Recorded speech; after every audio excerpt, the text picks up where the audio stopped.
Today, I want to talk about fast-growing and slow-growing tree species we deal with, and more importantly, how that affects the decision we make in the field. When you're standing in front of a tree near power lines, it's easy to focus only on the clearance you see at the moment. But our job isn't just to look at today's clearance, it's to predict what the tree's going to do before the next inspection cycle. In Southern California, we deal with a lot of fast-growing species. Eucalyptus is probably the most obvious one. Ash trees, tipuana trees, jacaranda, Chinese elm, pepper trees, willows, tree of heaven. These are all trees that respond quickly to pruning and grow aggressively during the growing season. When you cut them, they don't slow down. They push new growth fast, and that growth is often long, soft, and weakly attached. This is where growth rate becomes critical to our inspection decisions. A fast-growing tree that is at GRCD, or even greater than GRCD, should be trimmed if you believe that tree is going to grow fast enough to break CCD before the next growing season or inspection cycle. Clearance today does not automatically mean clearance tomorrow. If you walk away from a fast grower just because it technically meets clearance, you're setting up the next inspector or yourself for a problem. Fast-growing trees are repeat offenders. You'll often see the same trees coming back into the line cycle after cycle. That's not always a pruning quality issue.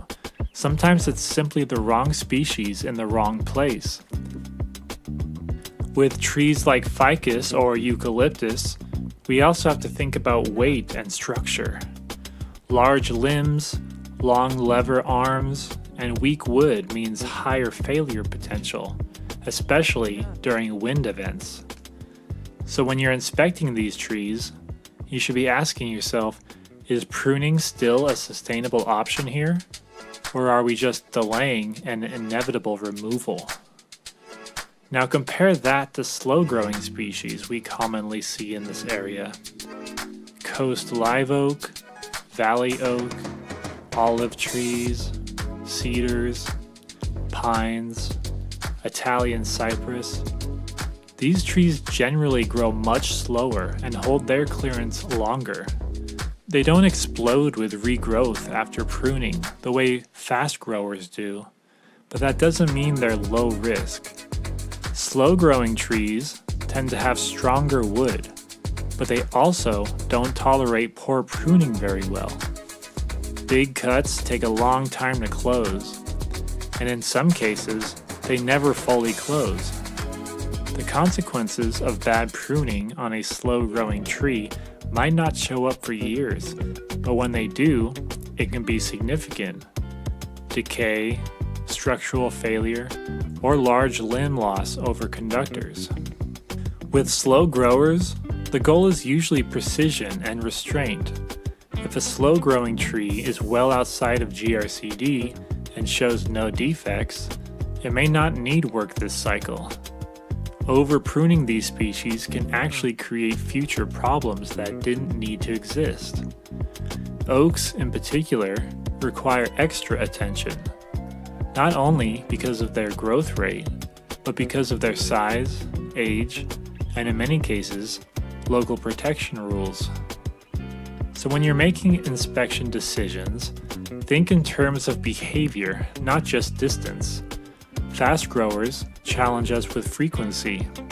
Slow growers challenge us with long-term consequences.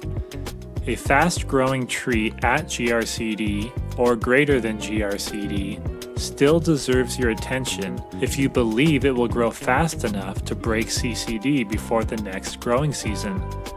On the other hand, a slow-growing tree that's holding clearance and showing good structure may be better left alone this cycle. And just to tie this together for those of you working outside the Los Angeles area, especially in Central California, the same growth rate principles still apply. even though the species mix and conditions are a little different. In Central California, you'll often see a combination of oaks, pines, cedars, and foothill hardwoods, along with some fast-growing introduced species depending on elevation and moisture. Many of these trees grow slower overall, but they can become very large and heavy, and after wet winters, you can see increased failure potential from saturated soils, wind, or snow load. Some of these trees may hold clearance for a long time and then suddenly become an issue after a strong growing season or storm season. So even when clearance looks good today, inspectors in Central California still need to think ahead and consider how growth rate, structure, and local conditions could affect clearance and risk before the next inspection cycle. A good way to think about it is this.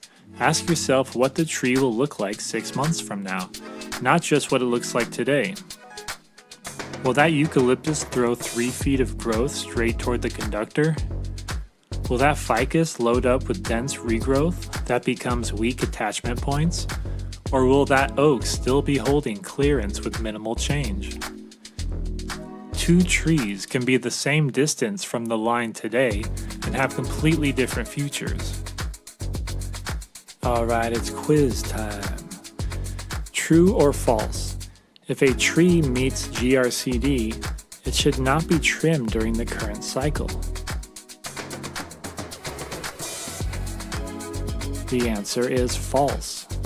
Fast-growing species at or beyond GRCD should still be trimmed if they are expected to grow fast enough to break CCD before the next growing season. Why can poor pruning on slow-growing species create higher long-term risk, even if problems are not immediately visible? The answer is, slow-growing species close wounds slowly and do not tolerate large or poor cuts well, which can lead to decay, structural weakness, and future failures over time. Match the species to its typical growth behavior, 1 being fast-growing with aggressive regrowth, and 2 being slow-growing with strong wood and limited regrowth. Eucalyptus, fast-growing. Coast live oak, slow-growing. Ash, fast-growing. Italian cypress, slow-growing.